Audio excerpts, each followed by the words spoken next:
On October 15, 2018, The Breakfast Club introduced Cesar Pina, a relatively unknown real estate investor in New Jersey, onto the show as a featured guest. Recent lawsuits have been filed against Cesar and DJ Envy, alleging a Ponzi-like investment scheme that has taken millions from investors. It all started with this interview. We got a special guest in the building. You might know him on Instagram as Flippin' NJ, my friend Cesar Pina. 5 years later, numerous customers alleged they were defrauded by Cesar. Over the past 5 years, DJ Envy has promoted Cesar as a real estate expert and trustworthy source for learning the game. What up, y'all? It's DJ Envy. Flippin' NJ. DJ Envy and Cesar's partnership seemed innocent until Tony the Closer began receiving messages about investors giving the two money and not receiving any money back. Then, the investigation began. July 21, 2018. DJ Envy posted to his Instagram about a house he purchased in Detroit. A couple of weeks ago, @NitTheGrit introduced me to a guy named Cesar, aka Flipping NJ, that invests in New Jersey real estate. A friend of mine, his name is NitTheGrit.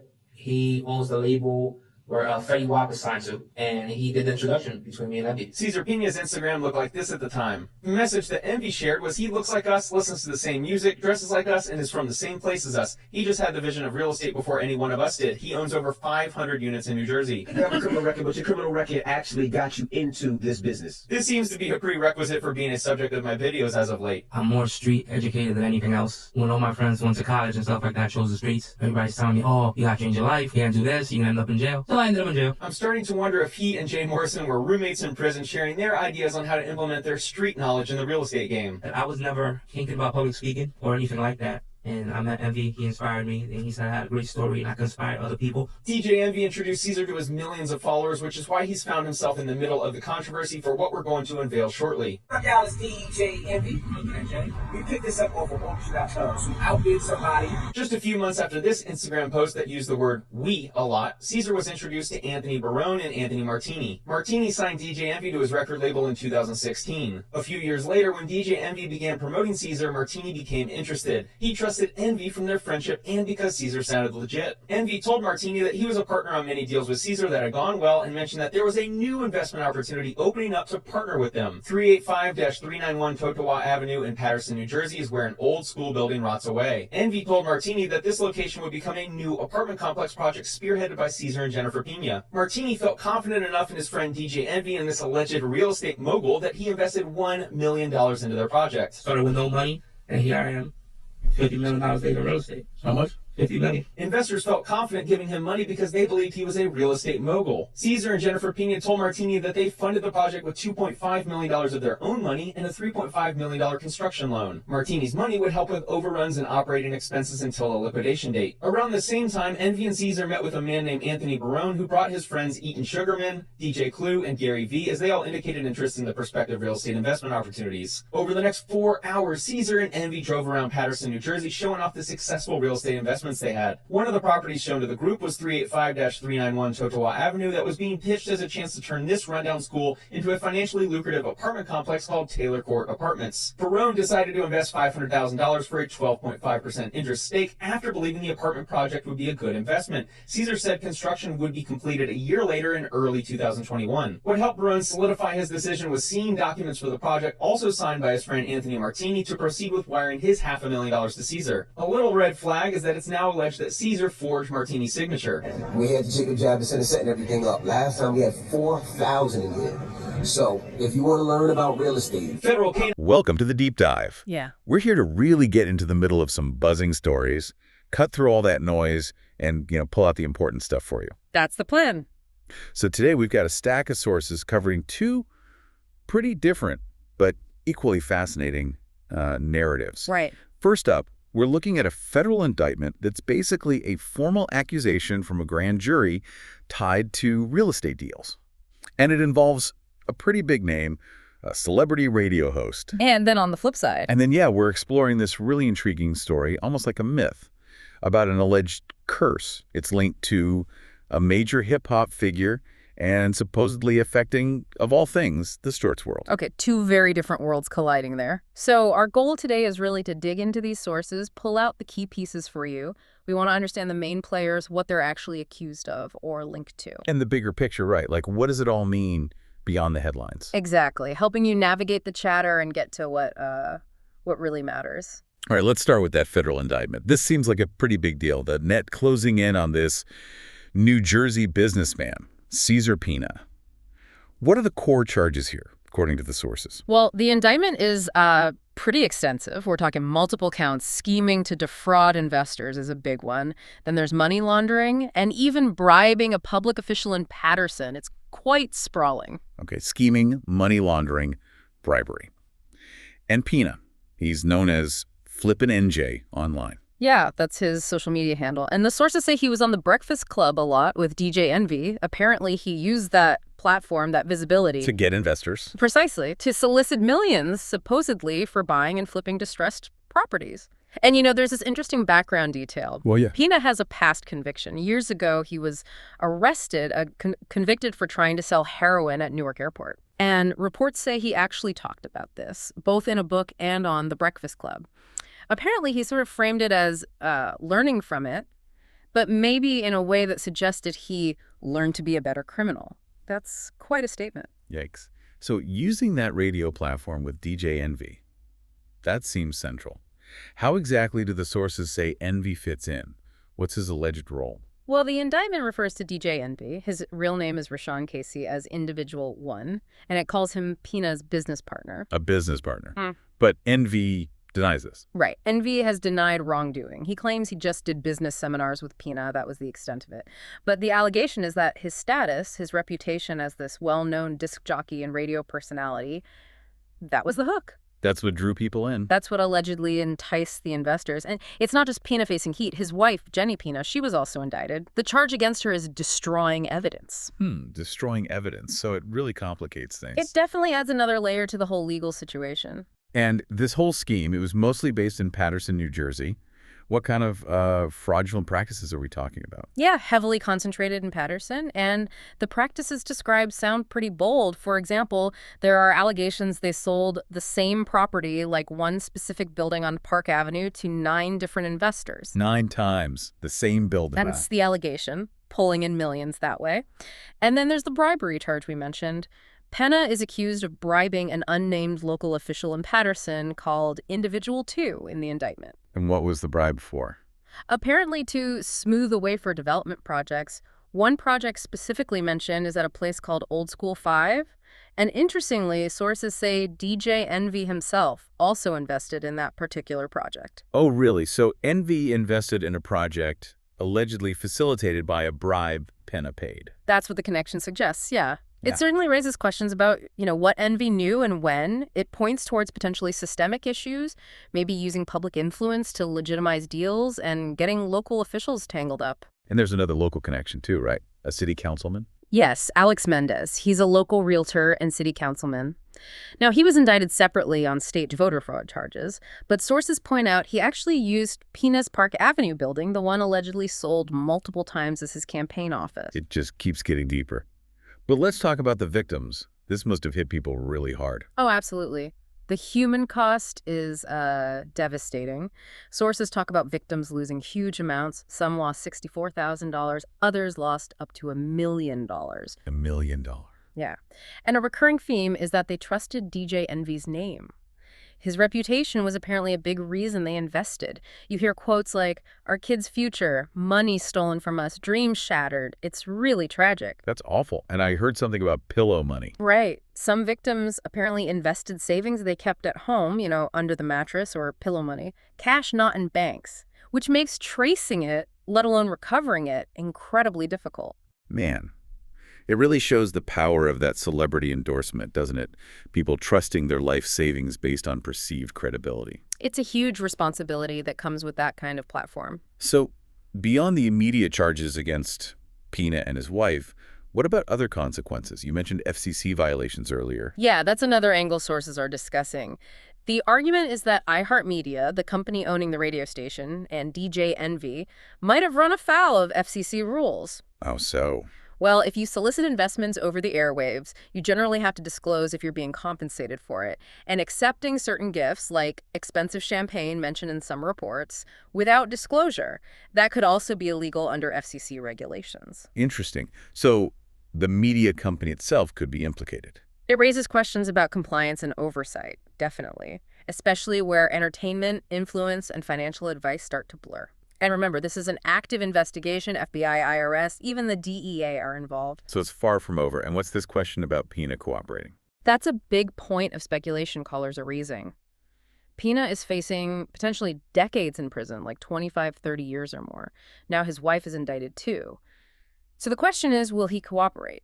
Will he try to implicate DJ Envy, maybe provide information to potentially reduce his own sentence? That's the million-dollar question, I guess, especially if Envy is portrayed as a partner. Exactly. And public opinion seems pretty strong already. Sources mention callers saying Envy looks like he's squirming, trying hard to seem innocent. Yeah, there's often that gap between public perception and the slow grind of the legal system. What's this about his finances? Something from a bankruptcy deposition. Right, that caused a stir. Yeah. Apparently, in a bankruptcy deposition that's testimony under oath, DJ Envy allegedly claimed he had less than $150,000 in actual cash savings. Less than $150K. Yeah. Which, sparked a lot of online debate and skepticism given his public image, his cars, his lifestyle. I can imagine. And then there are these slumlord accusations. That's another thing callers have brought up, according to sources. Accusations that Envy owns properties where basic utilities, lights, electricity, gas are shut off, but he's still allegedly collecting rent from tenants. Wow. That's a really damaging allegation on top of everything else. It's a tangled web. It really is. Okay, so shifting gears quite a bit now, from federal indictments and real estate to something completely different. A curse. Yeah, let's talk about the Fat Joe curse. Okay, I'm intrigued. A curse. Where does this idea even come from? What's the story behind it? Well, according to the sources, this narrative apparently started years ago, possibly on shows like The Star Report or Star Chamber. Okay, and what's the alleged pattern? What happens? The pattern described is, that people or projects associated with Fat Joe seem to hit a downturn. The phrase used is lives going from sugar to shit. Some sources even mention people turning up dead or missing around Rock Nation after he became associated. Whoa, that's intense. Dead or missing. That sounds pretty extreme for a curse. It's definitely part of the narrative circulating, however speculative it might be. It really shows how people look for patterns, maybe try to explain misfortune, and how celebrities can become symbols for good or bad luck in the public eye. And this alleged curse supposedly spills over into sports. How? Yeah, that's a key part of it. Sources link it to sports teams having bad runs, like the Yankees losing, or the Knicks going all downhill after some association. And it supposedly affects individual athletes, too, particularly boxers. Boxers. Ooh. Okay. And there's also this debate about Fat Joe's background. Right. Sources mention ongoing discussions among callers about his ethnicity. Is he Puerto Rican, Cuban, Colombian, Spanish? There's speculation and debate about whether he's been pump faking his background. Pump faking his ethnicity, meaning misrepresenting it. Essentially, yeah, that's the term used. It just adds another dimension to how he's perceived and discussed, this idea of authenticity, which seems to fuel some of these narratives. Okay, so if this curse narrative involves boxers, how does Edgar Berlanga's recent fight fit in? He lost pretty badly, right? He did. Sources detail a really shocking defeat against Hamza Shiraz. Berlanga apparently got, and I'm quoting the description here, beat like an old Taino slave in the 4th round. The fight was stopped in the 5th. Ouch. That's a brutal description. Yeah. Especially considering his record before that. Exactly. Berlanga had that incredible start, 16 wins, all by first-round knockout, 16-0. He'd even been doing this sort of victory tour after a previous loss to Canelo Alvarez, a fight where he actually finished, despite some drama, like getting his chain popped. Right. So what went wrong against Shiraz? What are people saying? The consensus from callers, according to sources, is that his style got exposed. He's known for that aggressive toe-to-toe approach. Yeah. But people are saying he needs to revamp things, that he's not really an outboxer, he can't fight effectively from a distance, his technical skills were questioned. And he was talking a lot before the fight. Apparently, yes. Sources mention him selling wolf tickets, lots of trash talk, bravado, which stood in stark contrast to his opponent, Shiraz, who seemed much calmer, more focused. So tell me about Hamza Shiraz. He sounds like the opposite. Very much so, based on the descriptions. He's called a precision fighter, calm, focused, puts on great performances. Sources see him as a major rising star, a real come-up in boxing. Does he have potential outside the ring, too? Marketability. Yeah, there's talk about him having that marketable golden boy image. He could be really big for the sport. So what's next for him? Are they talking big fights? Definitely. Names being thrown around include top guys like David Benavidez, maybe the Charlo brothers, or Caleb Plant. Though a lot of callers suggest maybe holding off on fighting Canelo for a bit longer. Let him develop more first. Makes sense. Yeah, build up more experience before facing arguably the biggest name in the sport right now. Okay, so here's the connection I was waiting for. How do people tie Berlanga's loss back to this Fat Joe curse? This is where it gets interesting. Callers, according to our sources, specifically linked Berlanga's defeat to the curse. And they highlighted the fact that Remy Ma, who is associated with Fat Joe, was present at the fight.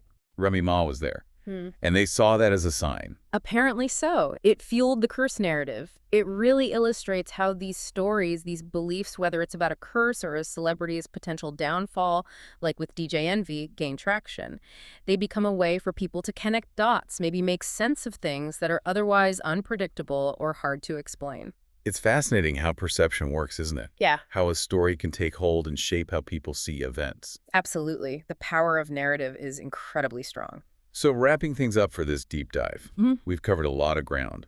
On one side, this really complex situation with Cesar Pina, DJ Envy, the alleged real estate fraud, the victims, the legal implications. A very tangled web of celebrity, finance, and trust. Right. And then we shifted to this completely different, almost folkloric narrative of the Fat Joe curse and how it's being linked to the ups and downs in the boxing world, specifically with Edgar Berlanga's recent fight and Hamza Shiraz's rise. Two very different stories, but both touching on themes of public perception, influence, and maybe how we try to find explanations for things. It leaves us with a couple of things to think about, doesn't it? For you, the listener, how do you really weigh the credibility of a public figure, especially when they're endorsing something financial, when your own money might be on the line? Yeah, how much weight do you give that endorsement? And then, thinking about the curse narrative, how much do these kinds of stories, these explanations we create, shape how we understand events that might seem totally unrelated? It kind of makes you wonder, in this flood of information we live in, how much of what we believe about famous people is actually based on solid fact? And how much is just influenced by the stories, the narratives that we all have participated We've in helped so many people. Exactly. Not just Something people, to but definitely mull celebrities, over. athletes, executives. That's DJ Envy on his syndicated iHeart radio show, The Breakfast Club. He's often promoted the real estate venture of his pal, Cesar Pina. You might know him on Instagram as Flippin' NJ. But it's more than just a passing endorsement. You can partner with us on some deals. Make some money with us. Envy and Cesar have teamed up for seminars, including one at the Jacob Javits Convention Center, pitching opportunities to flip properties, often in distressed areas of New Jersey. We invested $200,000 and it looks like we're never going to get it back. Jose Santiago and his wife Jessica Ortiz say they believe investing in this neighborhood of Patterson would be their ticket to the American dream. That's the reason why I got into real estate, so we can actually start flipping properties, buying properties, so we can have something for our kids in the future. The couple says they connected with entrepreneur Cesar after seeing him on social media with DJ Envy. He's advertising this all over the radio and on television. I've seen shows of him all over the place, so I thought this was legit. The pitch to invest in rundown properties that would be renovated and flipped for more money. The promised return up to 30%. In some cases, Cesar didn't even own the properties. This couple took out $200,000 in equity from their Florida home, promised that 30% return within 4 months. Then they say nothing. I'm paying the interest right now every month, and I have nothing. Well, at this point, we just want our money back. Nigel Chamblin says he was conned by Cesar into investing $235,000 in that same Patterson property, along with two others, $300,000 each for homes in Hawthorne and in Maplewood. $835,000 in total on all three houses. There were other people investing in the exact same properties. It was a scam. It was a lie. Augie Rios owns a custom auto wrap shop in Lodi, who says he worked on Envy's cars for years and believed his pitch. He did get back a return on an initial investment with Cesar, but maintains a second investment on this Patterson property went south. If it wasn't for DJ Envy, I would have never invested into Cesar. I lost a total of $64,000. After receiving 2 bounced checks, Rio says he got a visit from Cesar carrying this box of jewelry. He said, take this jewelry until I can pay you back. How much did he say this was worth? 15, 20 grand. Then there's record producer Anthony Martini, who invested in what he thought was a promising apartment project in Patterson. I lost $1 million. And you went in because of DJ Envy. Yeah, I did. I mean, I'd known Envy for years. Martini's attorney has filed a lawsuit. Some sort of Ponzi-like scheme where he's taking money from one investor to pay off other investors. You're looking at over $40 million invested with the Keys in their companies. Breaking news here on Tony the Closer's Live. The complaint floodgates opened up when alleged victims started appearing on the social media platform of influencer Tony the Closer, a self-proclaimed real estate scam watchdog. I decided to make it where everybody would know the disgusting behavior that they're practicing. Dozens of lawsuits have now been filed against Caesar and his wife. Several also name Envy, who has sued Tony the Closer for defamation after also going on with him live. And there's nobody in here that can ever say Envy, they gave Envy $1. Envy, whose real name is Raashaun Casey, declined to talk to the I-Team, referring us to a powerful Manhattan real estate attorney. He says the radio personality lost $500,000 to the Pinas in an investment deal to transform this vacant school building in Patterson into rental units. He is a victim, just like the other alleged victims are in connection with the scam. Why, if he's a victim, hasn't he filed a lawsuit against the Pinas? He has a legal right to file whenever he deems fit. He is now contending with cases that are being filed every day improperly against him. Why not come out on his radio show and warn other alleged victims if he feels that he was? This is it's an ongoing, they're ongoing litigations, and there's no room for them on, any sort of radio show. A lot of people say they bought in because of Envy's reputation. Does he not have some responsibility? Absolutely not. The only reason why Envy is sued is to sensationalize the case. The attorney is seeking dismissals of all the lawsuits. As for the Pinas, we caught up with Caesar's wife, Jennifer, in Bergen County. Do you have anything to say to the alleged victims? I say, just hold tight and we're going to come through. Now, where's the money? Listen, that's a Caesar answer for you. I can't give you that answer. He wants to be here with you. He wants to do the sit down. He wants to have this interview. He wants to clear the air. He wants to explain his side, and he wants people to understand what's going on. But, he's been advised to not talk. There may be some hope for investors. A judge has appointed a bankruptcy court trustee to oversee some of the Pinas properties. Any available assets could eventually be sold off to pay alleged victims. From Patterson, Sarah Wallace.